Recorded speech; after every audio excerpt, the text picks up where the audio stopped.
Meus irmãos em Jesus, que Deus os abençoe, encarnados e desencarnados. Nós vamos fazer um resumo do livro Biografia de Chico, ditado pelo espírito de André Luiz, e a vida continua.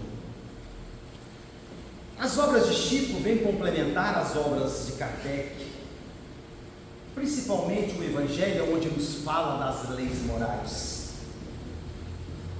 Como foi lido no Evangelho segundo o Espiritismo, capítulo 12, amai os vossos inimigos, os inimigos desencarnados. Tem o espírita motivos de indulgência para com seus inimigos, porque sabe que a maldade não é estado permanente dos homens.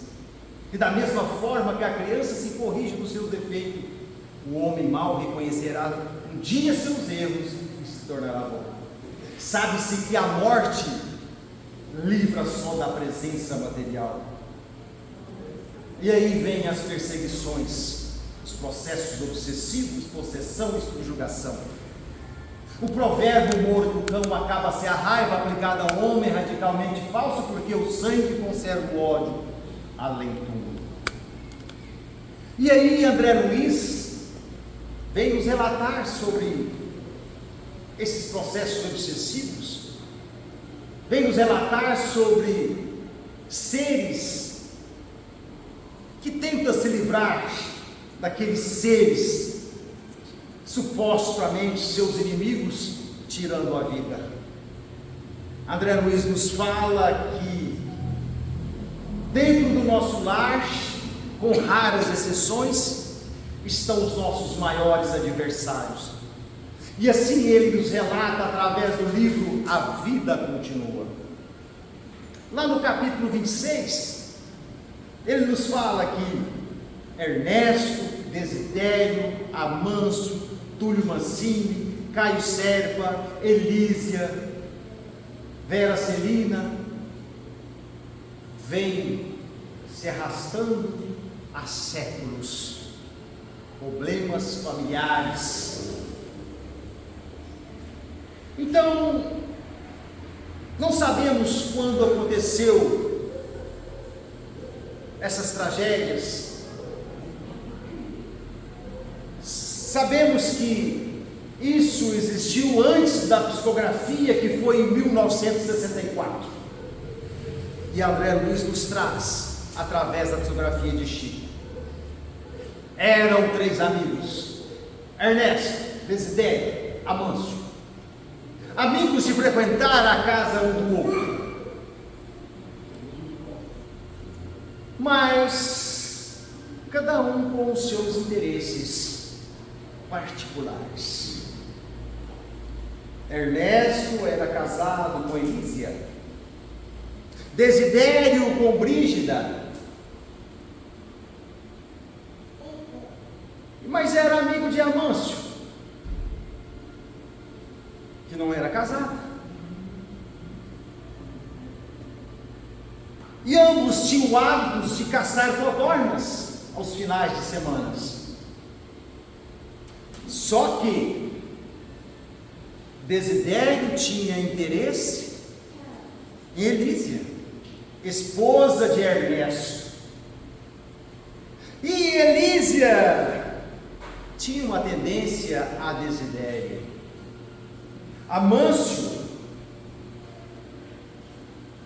tinha interesse em Brígida, esposa de Desidério. E aquilo lhes corroía por dentro, por ciúme. O interesse era tão gritante que ambos ficavam incomodados e programaram uma caçada de codornas. Ernesto, Amâncio e Desidério. Desidério ia tomar conta dos cachorros para que pudesse fazer com que as codornas levantassem voo, para que ambos atirassem. Então, certa feita, combinaram esta caçada e lá se foram. Desidério saiu com os cachorros e Ernesto e Amâncio ficou em posição de tiro. entrincheirados no meio das folhagens. E quando o Desidério com os cachorros levantaram as codornas, em vez de ambos atirarem nas codornas, ambos atiraram em direção a Desidério, camuflado atrás das folhagens. E quando foram lá ver o resultado, se tinha matado algumas codornas, se depararam com Desidério em estado terminal e começaram a gritar que foi um acidente. E ali foram para a cidade, levando essa história de acidente entre amigos inseparáveis. Foram ao velório de Desidério, ali choraram, consolaram Brígida, a viúva, com a sua filha.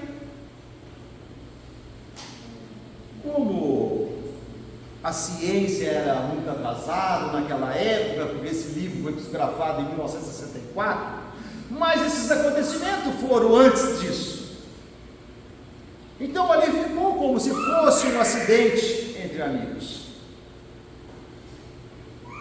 Amâncio começou a frequentar a casa de Brígida e ganhar a sua confiança.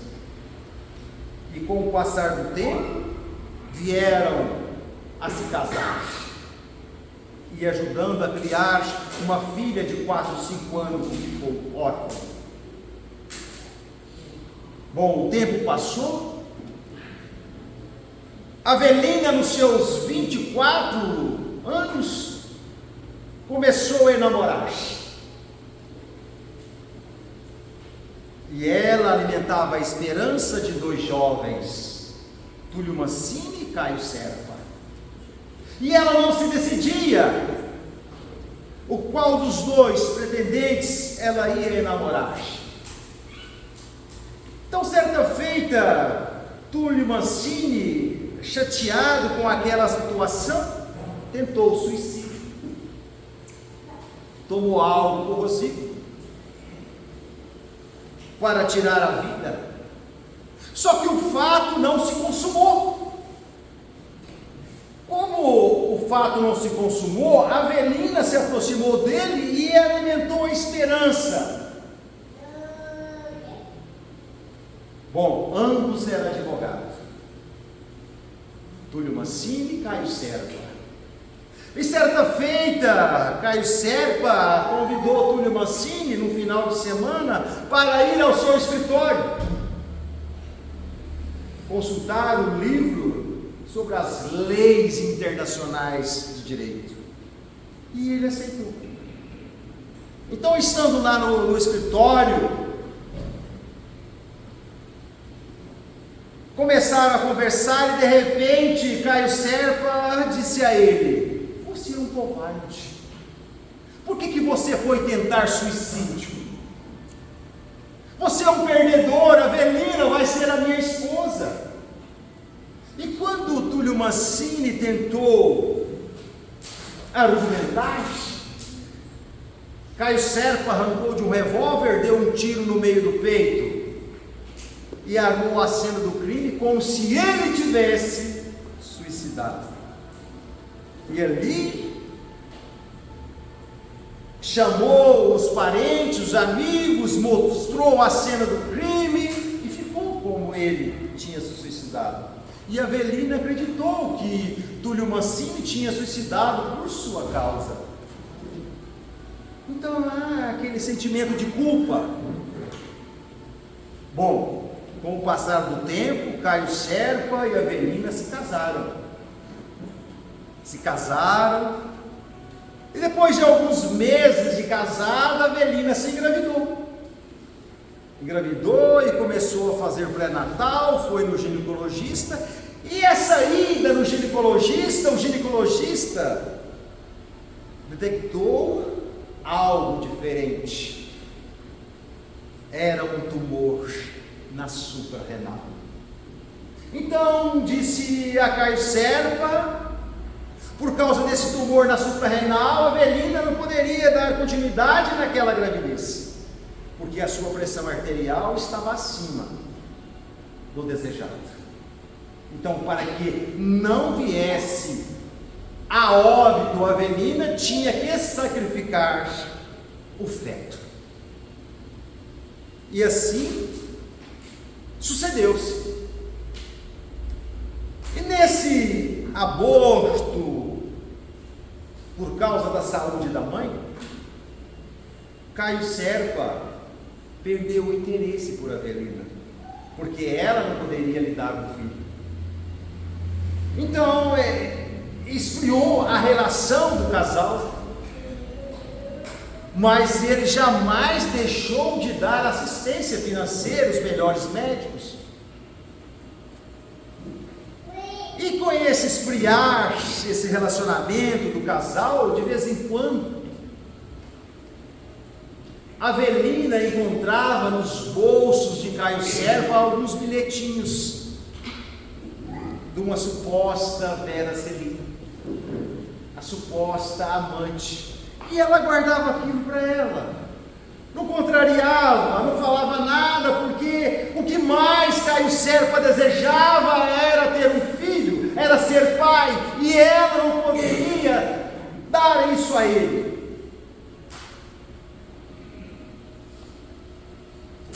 E seguia o tratamento. Certa feita, o médico disse a Avelina: nós vamos fazer um preparatório para fazer a cirurgia. Você vai para a estância de repouso em Poços de Caldas, para você restabelecer as energias, alimentar melhor, dormir. E Caio Serpa não se opôs a isso. Ele queria dar todas as condições financeiras para a Avelina. E mandou com a Avelina uma enfermeira para acompanhá-la. Bom, então nessa instância de repouso, a Avelina já estava lá alguns dias. E depois de algumas semanas da entrada na mesma instância de repouso, um senhor chamado Ernesto. E quando ele estava fazendo a ficha, a enfermeira estava ali perto, a enfermeira de Avelina. Então ele relatou que estava lá para recuperar um pouco as energias, descansar, porque ele estava com tumor na súpula renal e ia fazer uma cirurgia de grande risco.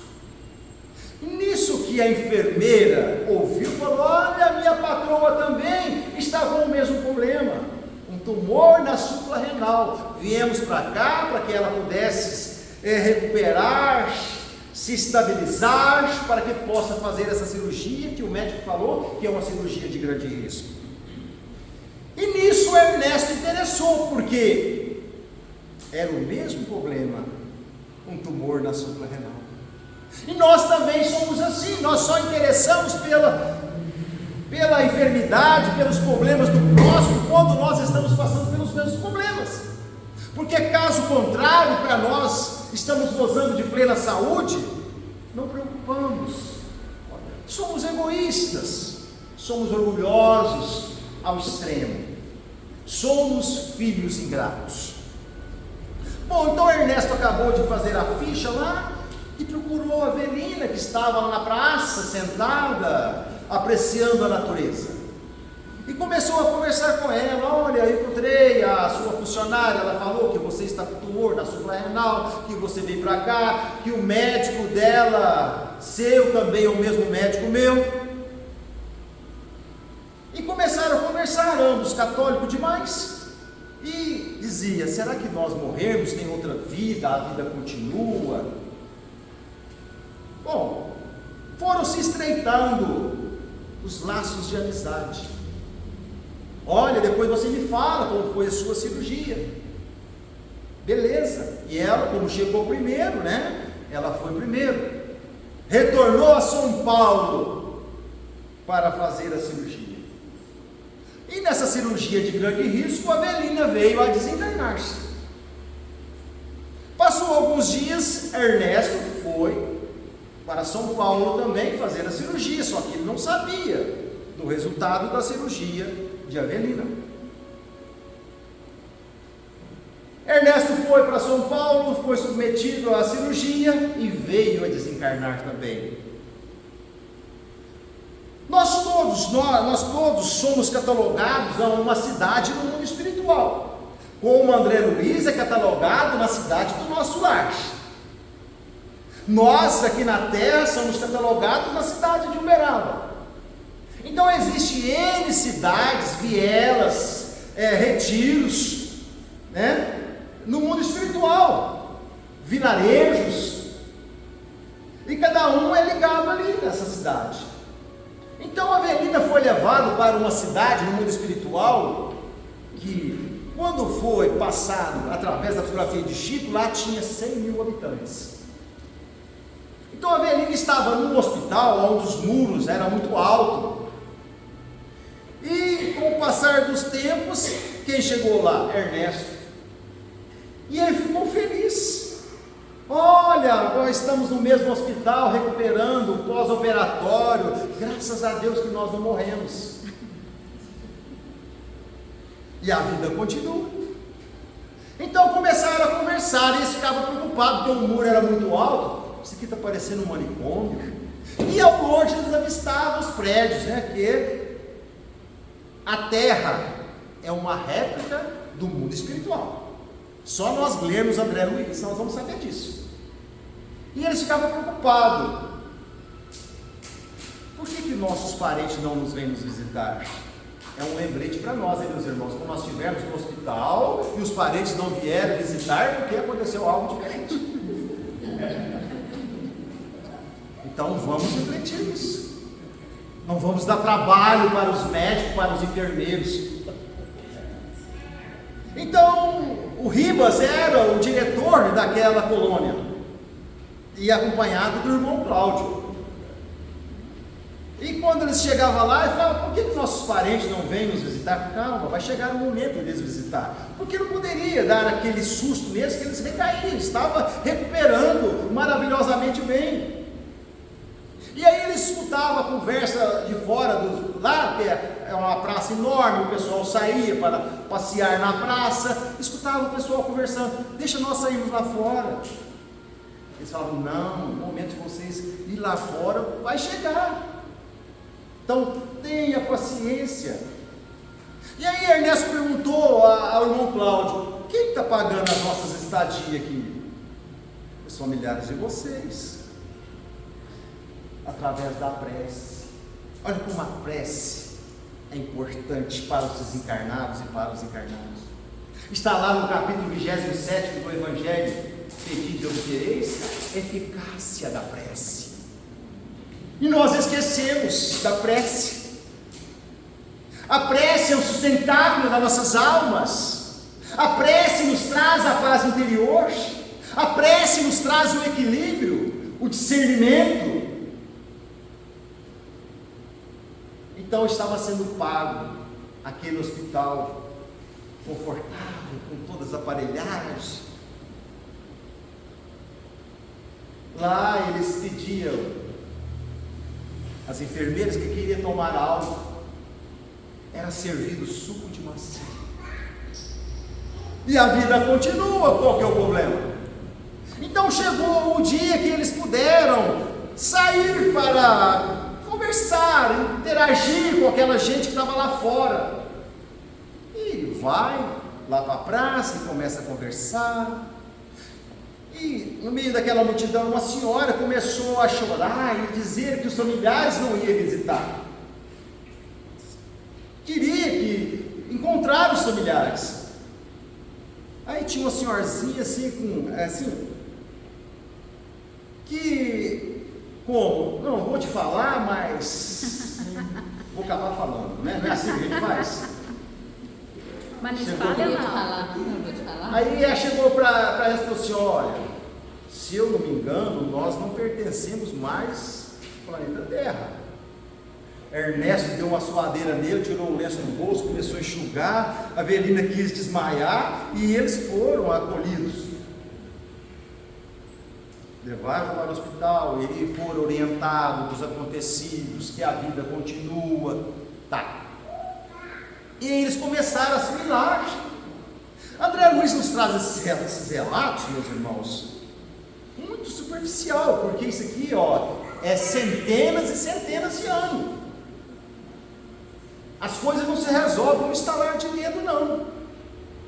Então eles começaram a estudar, a participar do culto do Evangelho no lar, na casa de Ambrósio e de Priscila. O culto do Evangelho no lar é muito importante, uma vez por semana no mesmo horário. Ah, mas por que no mesmo horário? Porque a espiritualidade está lá nos orientando, até para abrir o Evangelho. Então eles começaram a frequentar na casa de Ambrósio e de Priscila. E a casa de Ambrósio, sabe onde fica? Aonde começa o nevoeiro das trevas. Então toda semana eles iam para lá, com o irmão Cláudio, com o Ribas. E nesse culto do Evangelho no lar, já tinha 22 entidades que saíam das trevas para participar. Já estavam se preparando para deixar as trevas. Como André Luiz ficou 8 anos no umbral, que é as mesmas trevas. Então era 20 mulheres e 2 homens. Então vinha, sentava ali, participava do culto, fazia perguntas ao irmão Cláudio, era orientado, quer dizer, estava se preparando para deixar. E certa feita, no término deste culto do Evangelho no lar, saem daquele nevoeiro algumas entidades vampirescas. E começou a falar palavrões e xingamentos. O irmão Cláudio falou assim: calma, está tudo sob controle. E foi conversar com elas. E quando ele começa a conversar com elas, algumas desmaiaram, outras fugiram, e ele ficou 3 ou 4 em pé. E nessas 3 ou 4 entidades que ficaram ali de pé, um reconheceu a Avelina. Era Túlio Mancini. Avelina, você aqui? Nós não estamos mortos. E veio, se aproximou dela e quis assediar a Avelina. E ela se conteve e falou: olha, eu já sou casada, eu não posso fazer isso com meu esposo. Não, agora você vai bater de boa samaritana? Que isso, Avelina? Eu vim da terra da liberdade, aonde tudo pode. E essa terra da liberdade é bem parecida com o nosso planeta Terra, né? Aqui tudo pode, aqui o proibido é proibir. Então nós estamos vivendo aonde? É questão de refletir. E ali, com aquela agressividade de Túlio Mancini, o irmão Cláudio veio, envolveu ele, Ribas, e encaminhou para tratamento, a pedido de Avelina. Porque lá no nosso lar, André Luiz nos relata sobre um tal bônus horas que nós podemos canalizar para nós, para os nossos familiares, para os nossos amigos. Aí você tem um dinheiro, você quer dar para alguém ou quer emprestar, então assim é o bônus horas, lá do outro lado da vida, está no nosso lar. Depois de tudo isso, eles começaram a trabalhar, Ernesto e Avelina. E o que eles pensavam? Em retornar na terra para visitar os seus entes queridos que ali ficaram. Semelhante a André Luiz, né? Primeira coisa que ele pensou: ir ao lar seu, visitar Zélia, suas filhas.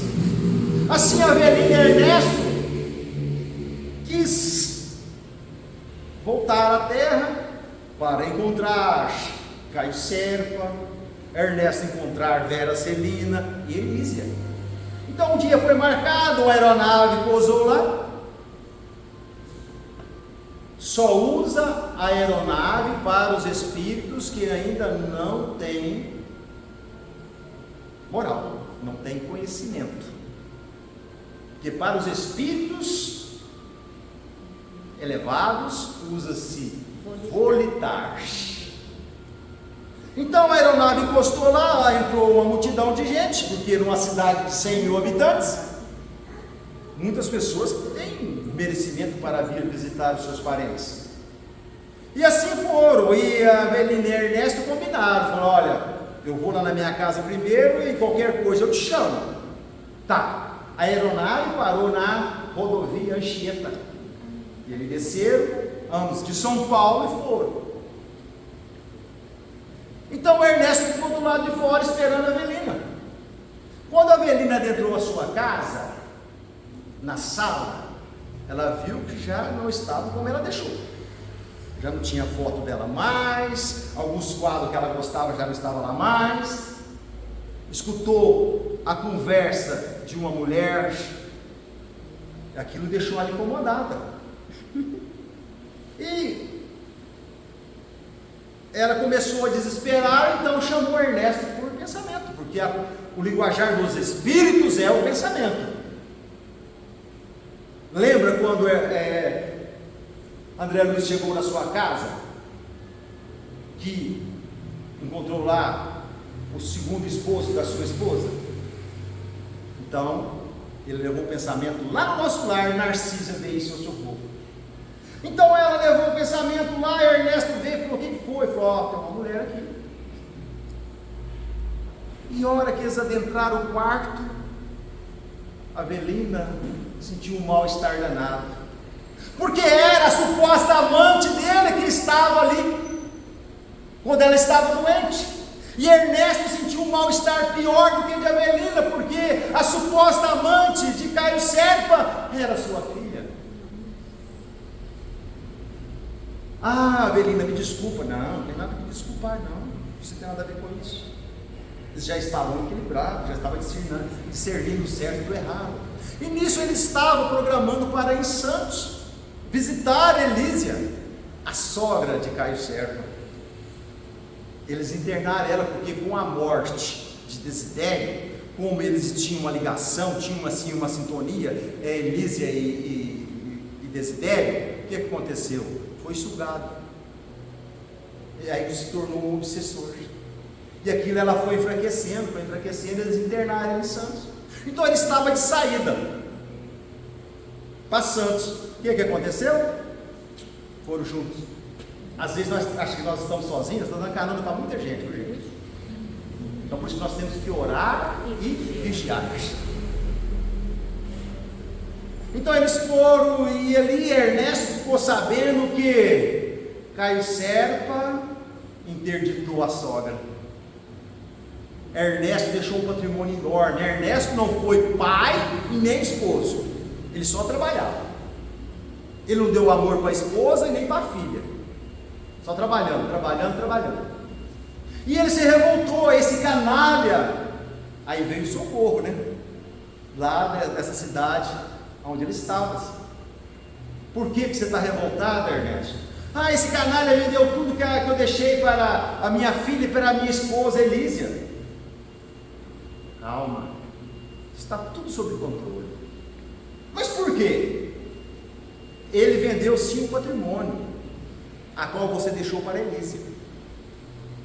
Ele vai casar com Vera Celina, ele vai trabalhar arduamente, dia e noite, ele vai triplicar o patrimônio, e a hora que fizer 30 anos, ele vai desencarnar.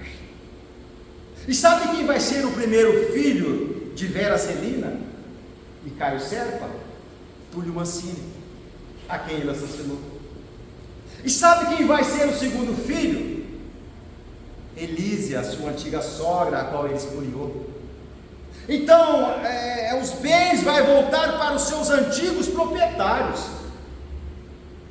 É caso de pessoas que trabalham e não usufruem de nada, está pagando dívida do passado. A gente conhece muitas pessoas que só trabalham. Ah, mas o fulano só trabalhou, não usufruiu do que deixou. Mas não é dele, igual o Caio Serpa. Ele não teve vida, só trabalhou. Bom, foram lá, visitaram, sentiram mais felizes, mais confortáveis, né? Esse esclarecimento. Depois de tudo isso, de saber que Túlio Mancini, Elísia, ia reencarnar como filho de Caio Serpa, eles tinham uma preocupação com quem? Avelina, com seu pai Desidério, a qual foi assassinado. Como Amâncio e Brígida já tinham uma idade muito avançada, não poderia ter filho, então Ernesto e Avelina envolveu Brígida para que ela colocasse na cabeça de Amâncio para adotar um filho. Amâncio, vamos adotar um filho, nós estamos muito só. Você tem grandes propriedades, porque a Amâncio tinha eles fazenda, tinha eles funcionários, e tratava esses funcionários como se fossem filhos. Vamos adotar uma criança? Não, Brígida, nós estamos muito velhos, nós não vamos ter tempo para criar essa criança. E eles trabalhando, envolveu uma senhora chamada Marina, esposa do Joaquim, procurar serviço, e bateram justamente na casa de Brígida e de Amâncio. Senhora, eu estou precisando de trabalhar. O meu esposo Joaquim está com tuberculose, está acamado, eu tenho 3 filhos, estou esperando esse outro. Então eu preciso muito de trabalhar. Meu esposo passa mal, porque a nossa casa, as paredes têm muito buraco, e quando esfria, ele piora a tuberculose. Aí Brígida falou assim: olha, agora eu não posso fazer nada para vocês, mas quando o Amâncio chegar, nós vamos lá visitar vocês, e poderemos dar um trabalho para vocês. E assim foi. E à noite eles foram lá, e já levaram algumas coisas, sabendo da história que ela tinha contado. Chegou lá, Joaquim estava acamado mesmo com tuberculose, e eles passando necessidade, muito frio, e começaram a conversar, e naquela convivência foram se estreitando os laços, a ponto de Marina falar: olha, se eu der a luz e falecer, esse filho que está na minha barriga, vocês vão adotar. Mas foi uma festa de Brígida e Amâncio, foi o maior presente que eles ganharam. Nossa, que bênção! Mas mal sabia o mundo espiritual, que às vezes a gente programa uma coisa, a gente acha que é da gente, mas é o mundo espiritual que está envolvendo para poder nós repararmos os erros de ontem. E assim aconteceu. Joaquim desencarnou, passou alguns meses, Marina desencarnou, e eles adotaram quem? Desidério reencarnado como filho adotivo. E ali começaram aquela convivência maravilhosa. E André Luiz nos relata, olha como é interessante nós praticarmos o bem, meus irmãos. André Luiz nos relata no livro A Vida Continua que Amâncio tinha mais 10 anos de vida. Mas como ele acolheu o seu antigo inimigo como filho adotivo, e faltava adivinhar o que Brígida e Desidério reencarnado queria, mostrando a fazenda, tratando bem os funcionários. Aí André nos relata que ele tinha de mais, além dos 10 anos, mais 10 a 15 anos de moratória. É o que aconteceu com o Chico. Chico teve várias moratórias. Achava que o Chico ia morrer, ele ressurgia como a fênix da cinza. Então Amâncio ganhou moratória para quê? Para encaminhar o seu filho adotivo, que era seu antigo inimigo em vidas passadas, o Desidério. E assim aconteceu. Ele redimiu no seu erro.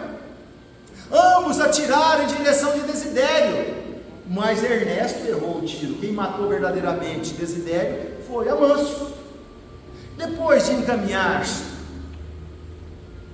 os familiares, quer dizer, através dessas atitudes nobres, a gente evolui moralmente. Como André Luiz aceitou Ernesto lá com tuberculose, lá no nosso lar, que Narcísia veio ao encontro dele e falou: se você revoltar contra isso, você pode voltar para as trevas, para o umbral.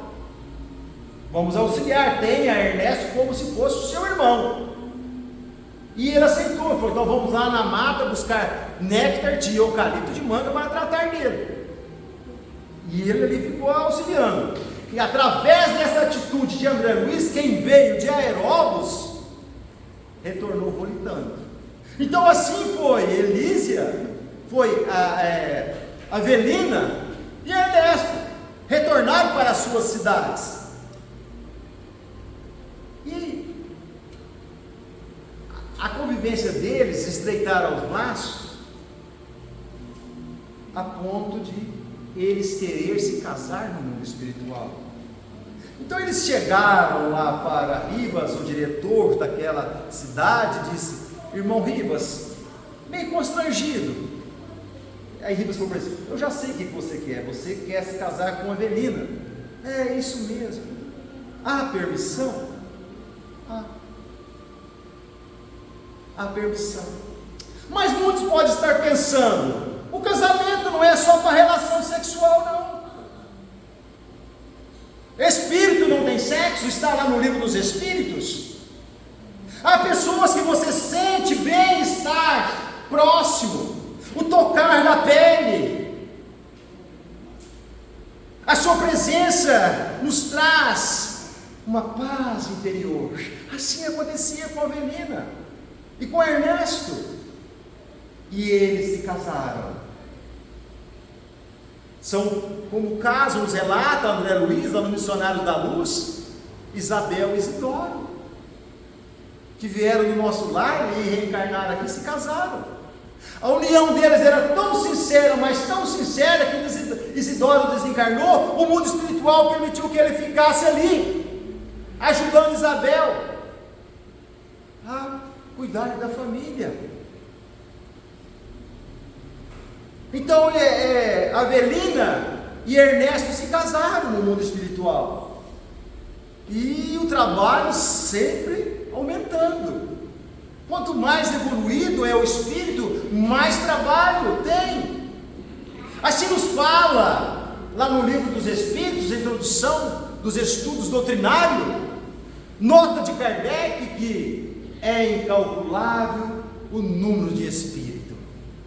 E assim nos fala o Evangelho no capítulo 3: há muitas moradas na casa de meu Pai.